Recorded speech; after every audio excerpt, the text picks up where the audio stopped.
In previous videos I showed you how we can use horizontal support and resistance areas to look for trades, and therefore horizontal support and resistance are potential trading zones. I also showed you how we can use diagonal trend lines, and then furthermore I showed you how we can add Fibonacci. And when we fibbed this recent move, we found here, for example, we had previous support and resistance if you look across to the left, and therefore we have here three different varieties of support and resistance. When I look to take a trade, I look for as many reasons as possible to support the theory that price is going to react in an area. An additional set of support and resistance that you can use are known as EMAs. And I'm going to go on and show you EMAs in a moment. Now, my strategy uses a lot of them. However, one of my colleagues, Dean, has a very simple trend trading system where he uses trend lines, horizontal support and resistance, and just two EMAs. I said to you at the beginning of this course, I'm going to show you lots and lots of ingredients. You can decide which mixture suits your trading style and mentality the best. EMAs are just another tool in my armoury. You can choose to use them if you wish, but I will explain to you now why I use them and why I find them of benefit. This is the Euro GBP on a daily chart, and you may recall that we were looking 10 days ago when price broke through this 8300 area for a potential pullback to 8300. Now, as it is, as yet we have nothing. Further support for my theory was a fib, and if you fib the recent low to recent high, we also have in the same area, we have the 50% fib. So lots of reasons why I want to short in this area. However, note, the last time we got up towards 8400, we didn't quite make it. Price is trending down now, but we need to have a look and see if we can find any other clues to support the theory of shorting in this area. This is the same pair on a monthly chart, and I'm just going to insert an EMA. Insert indicators moving average. 55 exponential, that's EMA, applied to close. Colour is blue. You can change the colours on any of your indicators. The significance of this is that this moving average reflects the previous 55 candles on this chart. Therefore, as this is a monthly chart, this reflects the price going back almost 5 years. Clearly, it's too long a period of time to be accurate, and therefore an exponential moving average places far greater weight on the most recent closing price of the candles. Now, when we've applied this EMA, you can see how in the previous 4 or 5 months price has failed to break this area, and therefore this moving average is moving support and resistance. In June 2010 you can see how price came down near to it and moved away. Then back in 2006, 2007, it's a bit messy down here, but it was support here, resistance, support here, going back for a 2-year period of time. Again, bounced off in 2004. So it has been an important area. Going back to our daily chart, we now have the added confirmation of the monthly 55 EMA, the previous support and resistance, and the fib line. And if you notice here, price actually seems to be bouncing more off the EMA than the 8300. And the real importance for this is, as price starts to move down, the EMA will follow, and therefore as time goes on, this will get lower. And it could well be that price, instead of getting back up to the 8300 area, will simply bounce off this area. That is why they are important to me.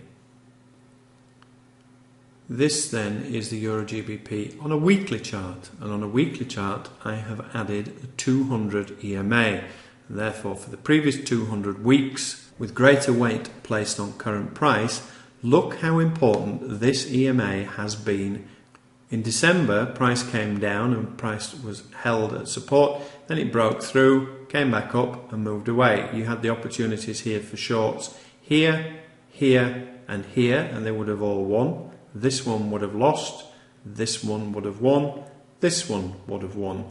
Simply trading off moving averages on a weekly chart. And the current price of this EMA is around 83.86. What I've done is I have now placed the 83.86 200 EMA on my daily chart, as well as that 55 EMA. This then is the daily euro pound, and again I'm waiting now for price to come back up here for multiple reasons. However, as I said at the beginning, were I only trading this pair off a daily chart, I haven't had a trade now for 10 days. But do notice here how price in the last 4 or 5 days has struggled around 82.60. If I go down to a 4-hour chart, let's see if we can find any further clues to support the theory of shorting in this area. Suddenly, from a chart on a daily where we haven't had a trade in 10 days, we suddenly have reasons to consider shorting in this area. Price is bouncing repeatedly off the fibs. We have indecision candles. We have the 55 EMA just above. And if we go back, you can see, apart from the spike here, that this has been significant from the end of March. Perhaps a better example of how important EMAs can be is this British pound. Now, in recent weeks, we have been looking for simple bounce trades off 158.00. So we placed the order at 158.10 to allow for the fact that price may not always get down there. Last week I only just scraped into this trade. It just gave me an entry. However, yesterday I would have missed this trade had I just been waiting for 58.10. Price only got down to 58.17. Therefore I would have missed here a potential move up of 150 pips. If we have a look at a daily chart with the 55 and 200 EMA on, then you may now see a different picture. Often price will come down and touch an EMA to the pip, and I class this as a fingers in the fire trade. Price comes down, touches, fingers in the fire, and rapidly pulls away. Therefore, especially an intersection of a 55 and a 200, this was a major area and an obvious area that price would, could, should bounce. This is the Euro USD potential current move. We have been looking and we have been shorting successfully at 3200 recently. It was previous major support and resistance. It is also the 50% fib is just below, and spookily we have the 55 EMA in the same place. Notice how the previous two candles that came up spiked through and past 3200. This one took 3200. However, where did they fail to close above was the 55 EMA. Therefore, rather than my looking to short at my usual 31.90, I will look to place my order here at 31.80, just below this EMA, this fib. This whole area now has given me 3 good reasons why I'm interested to short, but my priority is I need to catch the trade, and perhaps if price comes up here and only touches this area, I will be spitting feathers again, because price would simply fall away, potentially hundreds of pips, and I would miss the damn thing. Therefore, 31.80 I will be interested to short. I will place my stop above the recent high. Fingers crossed. Let's see what happens. I will go into more detail on the subject of EMAs later, but from this video I hope you can see how important they can be as support and resistance. As I said earlier, this is moving support and resistance, and here on the British pound it gave you confirmation. If you'd had shorted this pair up here, then where was the likely target? Well, it was down around 5800 for a number of reasons, and one of which was these EMAs. and often you will see a price break an area and then price will promptly stop and rebound off the EMAs. So today, had you shorted the other day, you would have looked down here as a target. You then had the opportunities to long from this area to go back up again, and today I showed you how I just managed to catch this trade because it didn't get down as far as the fixed horizontal support and resistance. I also showed you on the euro pound how price was simply bouncing between EMAs on different time frames.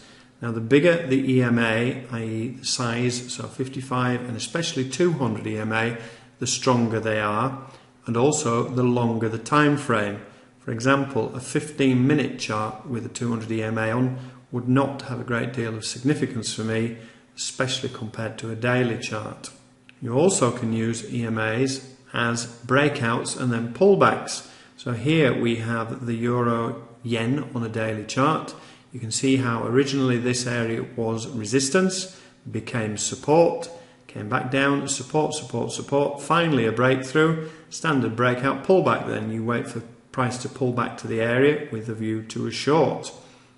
As I said earlier, you don't trade any indicator in isolation. I have shown you how I use a combination of supports and resistance, whole numbers, Fibonacci, and now EMAs. This is the Aussie dollar yen on a weekly. Had you shorted up here, then where would you expect price to stop or certainly struggle? Well, down here again, especially when EMAs are crossing and the bigger EMAs are crossing. So you could have either used this as your target from a short, and had you been more adventurous, you could have used this as an entry for a long. This is the euro pound. When the euro pound finally broke the 55 EMA, where was it likely to stop? Well, again, a combination of EMAs and the horizontal support and resistance. Final one, this is the CAD. This is a CAD on a weekly chart. And from the summer of 2009 to the summer of 2011, you can see how this 55 EMA was not broken. EMAs also give you an indication of a trend, and clearly we are in a downtrend. And you could have shorted numerous occasions with your stop the other side of the EMA for potential profitable trades. So in summary, you have them as support and resistance. You have them for entries and for exits. You have them for trends. They are very useful. I do use a number of other EMAs. However, in this recent few weeks when I have been recording these videos and I have used absolutely none, I have had very successful trades. The thing is though, now when the markets are choppy, I find that just trying to trade off candlesticks and horizontal support and resistance is very tricky, and therefore the EMAs do give me some confirmation. I now have one chart set up on my left hand monitor with just the candlesticks and the horizontal support and resistance, and on the right hand side I do have my full trade set up. Now one of my colleagues has a simple strategy whereby he just uses 2 EMAs and candlesticks, and we'll have a look at that in greater detail in subsequent videos as well.